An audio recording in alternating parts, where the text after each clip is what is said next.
may freedom of expression, but it is subject to limits. May cyber libel, may libel po na kaso. So, panawagan, malaking panawagan din ito doon sa mga peddlers ng fake news. Huwag ho natin gagamitin yung wrong interpretation of the freedom of expression or speech na to a point na hindi na natin alam kung ano yung dapat anong nakakasira at anong nakakabuti sa mga sinasabi natin. Thank you, Kat. Next questions will come from Earl Tobias of IBC 13. Good morning, Kongs. Sundan ko lang po yung tanong ni Ate Mela concerning FPRRD statement pa rin po. Yung pag-i-impeach daw po kay VP Sara Duterte ay isang political move dahil kung hindi daw bababa, pumupusta raw po si dating Pangulong Duterte na magma-martial law si Pangulong Marcos para hindi siya mapalitan na sa presidente, at yung pag-i-impeach daw kaya VP Sara isa na ring hakbang para pilayan daw yung kanyang anak sa pagtakbo sa 2028 elections. Reactions po.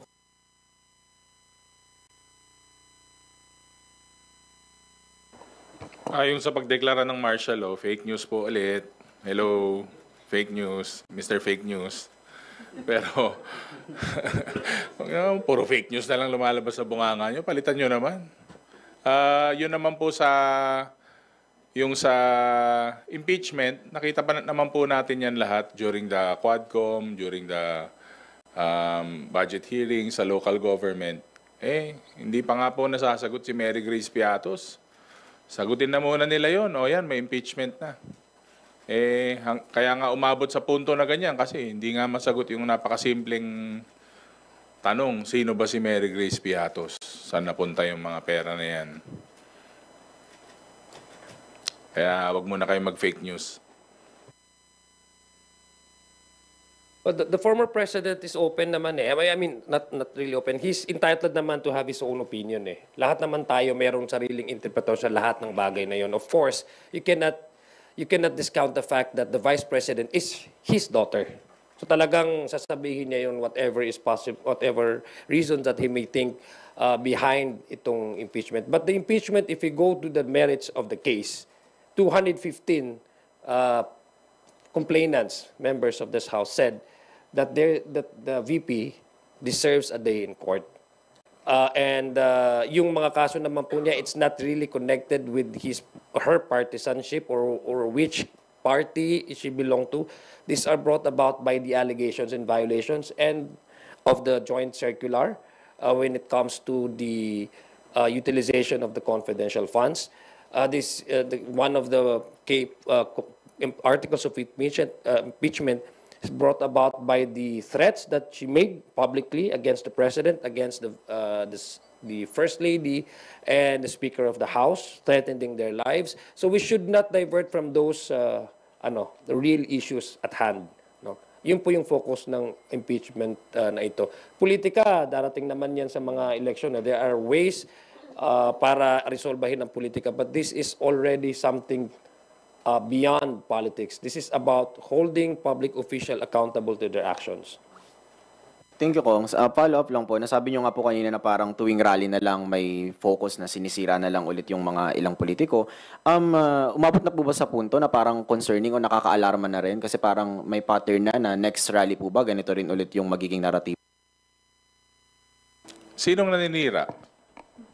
Yung concerning FPRRD statement pa rin po. Kasi last week, meron yung na-file nga ni General Torre na sedition kasi yung threat sa senador. Ngayon naman, towards the administration, may nakikita na po ba tayong pattern na tingin niyo po alarming na with their campaign? I'm sure it will intensify sa kampanya kasi nga po, ang contenders lang naman dun sa grupo nila is parang isa, dalawa. Yung iba, yung mga bira ng bira sa presidente, sa House of Representatives, sila yung mga number 50, number 40. Kumbaga sinasakyan nila yung kasikatan ng presidente sa kanang nagagawa niya eh. Parang wala lang, sumasakay sila, naninira sila. Hindi naman sila umaangat sa survey. Feeling ko nga pag tumakbo ko, baka mas mataas pa ako sa kanila eh. Parang feeling ko masikat ako ng konti sa kanila. Kasi lagi na lang nilang ginagamit. Naghahanap sila ng ibabato sa house. sinasakyan nila yung kasikatan. Kasi sumisikat ka pag gumagawa ka ng magagandang bagay. Hindi yung mga hindi magagandang bagay. Hindi kasi sikat doon. Eh siyempre, sasakyan nila. Ang daming achievements, ang daming ginagawa, ang daming solusyon na napoprovide. Ito namang mga nasa dulo ng mga tumatakbong senador, kung ano-ano na lang ini-issue para lang, siyempre, magagrab sila ng media mileage, di ba? Oh, di ba? Sasakyan natin to para sumikat tayo. Ang problema puro paninira naman. Plataforma kaya ilatag nila at hindi paninira. Tignan natin, baka umangat ng konti sa survey, mas maganda. Kasi ang tao, naghahanap ng resulta yan. Naghahanap ng magandang plataforma yan. Kahit naman sa lugar, sa probinsya, sa school government, kailangan na ilalatag mo plataforma, hindi yung andiyan ka na naman tuwing kampanya. Sesementohin mo lahat ng hindi na semento. Papasemento mo yung dagat. Ang dami nyo, you will promise the heavens to the people. Nasaan ka ba nung dalawang taon at kalahati? Wala ka naman. Yung mga nandyan nagsisilbi na nakaupo, nandyan sila for how many years? For how many months na nagsisilbi? Tapos pupunta ka dito, sasakyan mo yung issues, yun ang pangkampanya nila. Kaya kung ako sa kanila, plataforma ang ilatag nyo, wag yung paninira. Thank you, Kong. Last from my end na lang po. After 5 years, na-remove na po yung Philippines sa FATF gray list po. Philippine Anti-Money Laundering Council said it will boost investment dahil mas luluwag at least yung pagbabantay sa bansa when it comes to mga pumapasok na investments nga. Reactions po. Ito, i-connect ko lang sa sinabi ni Kong Ernix kanina that the President is busy defending the nation, protecting and preserving our national territorial sovereignty. No? Apart from that, this administration is also busy trying to address yung credit standing ng Philippines, kung ano yung image ng Philippines internationally. That's one of the indication that this administration means business. Because natanggal na tayo sa gray list area. Ano yung gray list, 'di ba? Ng anti-money law. So it only shows na yung trust ng international community ay bumabalik sa seryoso at magandang patakbo ng bureaukrasya ng administrasyon na ito. Hindi yan nanggagaling sa mga political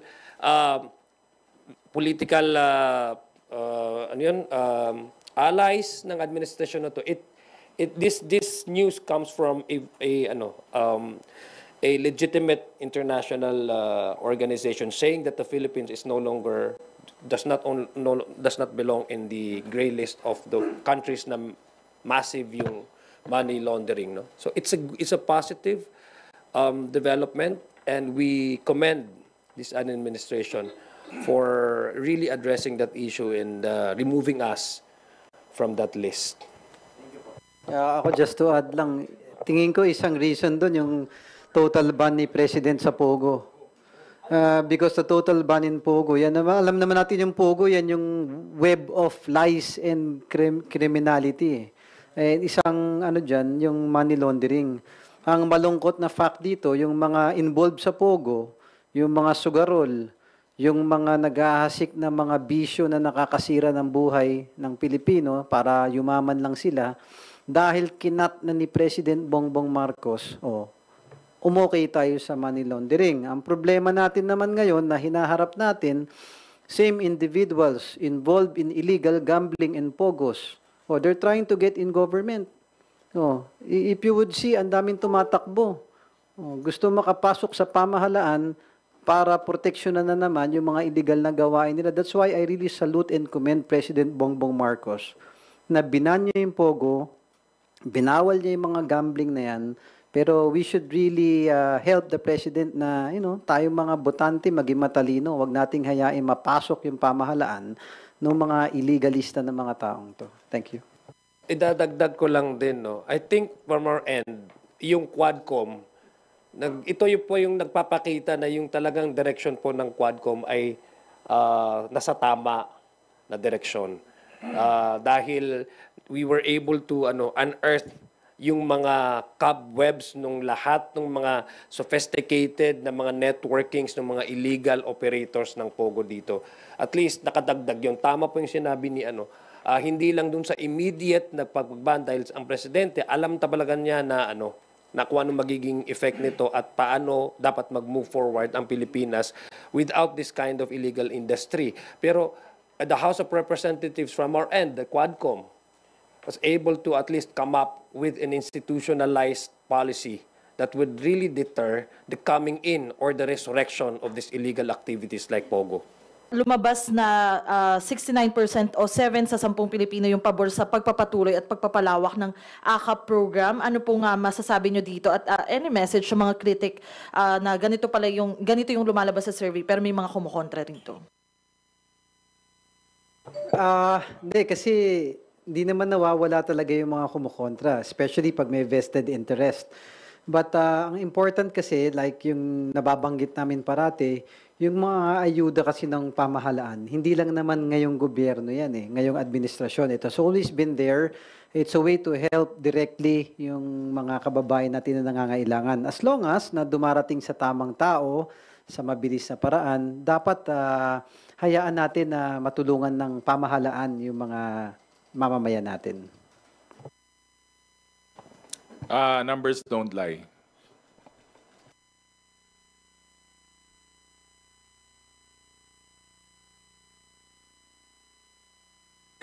Actually, we're making true to our promise naman, this administration sinasabi, bringing the government services closer to the people.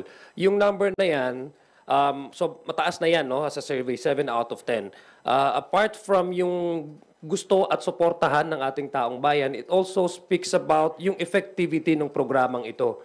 Kasi ibig sabihin, yung mga tao, diretso nila nakukuha. Effective yung pag-release sa kanila ng ayuda. Tama nga yung sinabi ni Kong Ernix tsaka ni Kong Paulo na itong ayuda na to, matagal na to sa ginagawa ng gobyerno. We're just trying to improve that.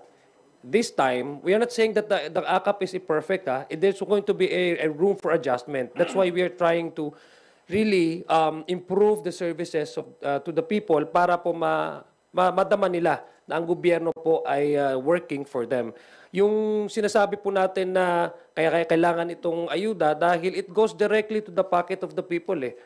And then it will strengthen the purchasing power of these individuals, itong mga taong to, as part of yung consumer, that would in effect, it will contribute positively to the local economy, which in effect is good.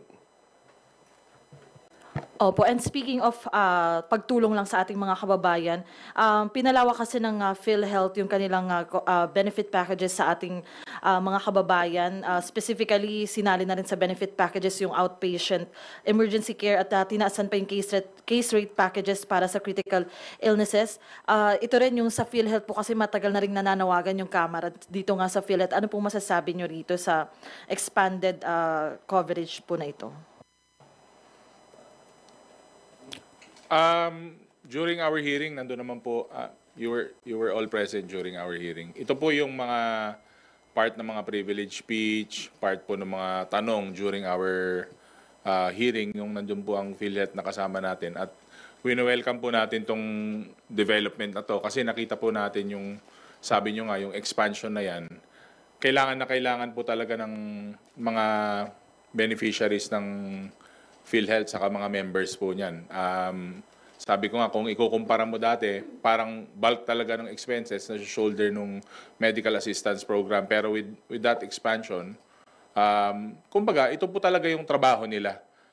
We've been waiting for this. We've been telling the people na ito po ang kailangan ng taong bayan mula sa PhilHealth. And wino-welcome po natin at maganda po na development yan for PhilHealth.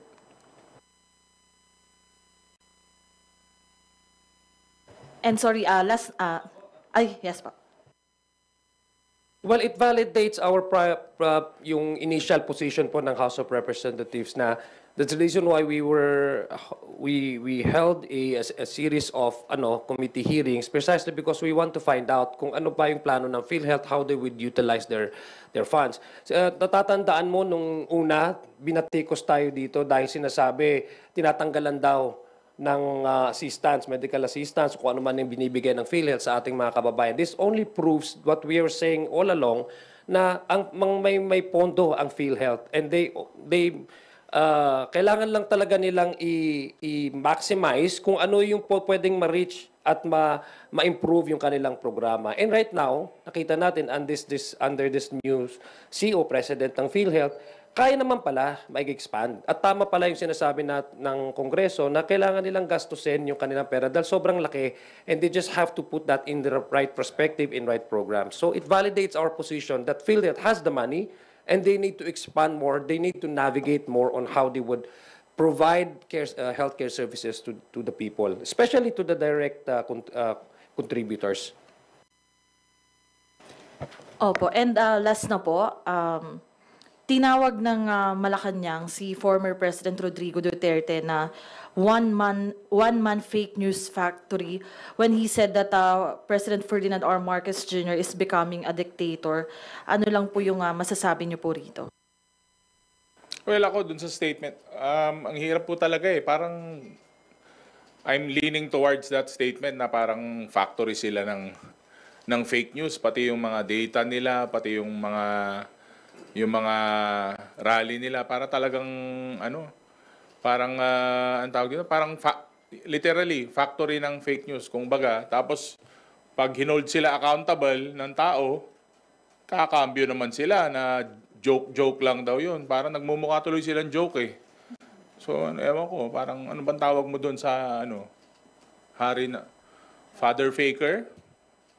Father ng mga fake news, ganun, mother faker. Hindi ko alam kung paano tatawag natin sa kanila. Father faker, mother faker, o anong tawag sa mga anak nila? Fakerist? Ganun? Oo, para mga, ganun yung dating nila, para mga super villains. Ewan ko ba? Ano nakukuha nila sa pag-imbento ng fake news saka paninira sa, lalong-lalo na sa House of Representatives. Parang, ngayon kasi nakikita nyo, napaka-aktibo ng administrasyon, katuwang ang House of Representatives. Ang dami nating naibababang tulong sa tao, ang dami nating solusyon na nagagawa. Yung mga problema natin na nandyan, ang target natin, mahanapan ng solusyon. Pero bawat galaw sa bawat pagtulong sa taong bayan, pagbigay ng positive na response sa katulong, gagawa na naman nila ng fake news, saka mag-iimbento na naman sila ng hindi totoo na mga sitwasyon. So, ewan ko ba, parang faker, hater, parang gano'n yung mga dating nila. Mga ang tawag doon? Bad vibes. Di ba? Ako, wala akong nakikitang indikasyon or karakteristik ang Pangulong Ferdinand Bongbong Marcos na masasabi kong leaning towards dictatorship. Diktador ba yung minumura ka? Ang tatay mo sinasabi kung ano-ano tatanggalin, i-exhume, tapos itatapon sa West Philippine Sea. Itathreaten ang buhay mo, itathreaten ang wife mo, itathreaten ang Speaker of the House, ang nagkapinsan mo. Tapos every time nagkakaroon sila ng rally, ang pinakapunto nila isirain yung isang pagkatao. Hindi lang yung polisiya, pero yung pagkatao ng isang individual tulad ni President Bongbong Marcos. Tapos wala siyang ginagawa directly. He has all the power at his disposal, and yet he is doing nothing. In fact, ang mga response niya is so diplomatic. Karakteristik ba yun ng isang diktador? I don't think so. Pangalawa, itong ginagawa ng administrasyong ito, he respects the separation of powers. He does not even want, maraming mga legal opinion na sinasabi, President, you request the Senate to convene for an emergency session. He did not do that because he respects the separation of powers. He allows all the agencies to work according to its mandates. That's not an indication, or that's not even an attribute of a dictator. Di ba? Wala naman ho sa administrasyon niya na may nakaupong citizen na Chief Justice na nakuwaranto o kinasuhan. Wala ho sa administrasyon niya na may sitting senador na kinasuhan at pinakulong.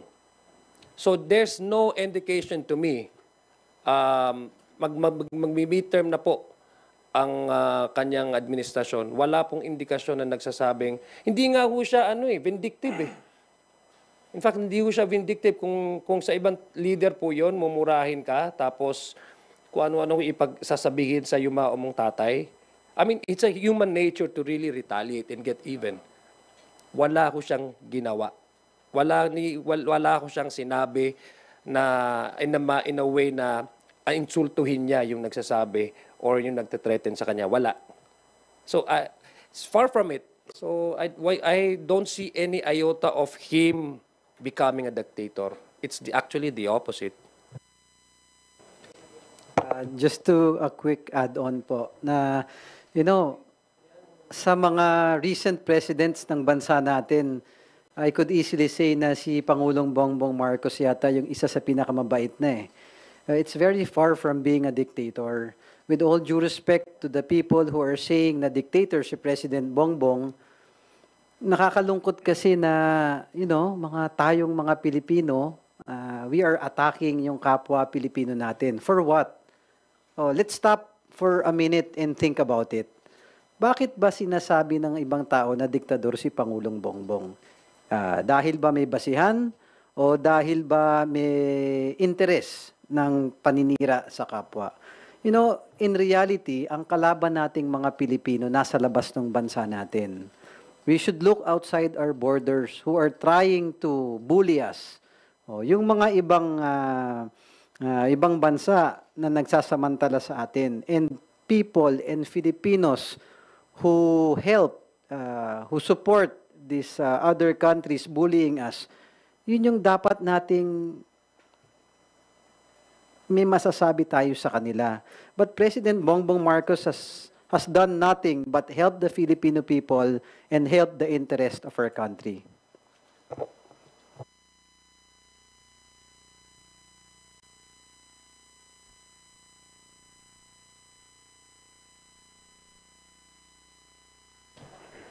Thank you, Mela. From Radio Pilipinas, you're recognized, Kat Forbes, for your questions.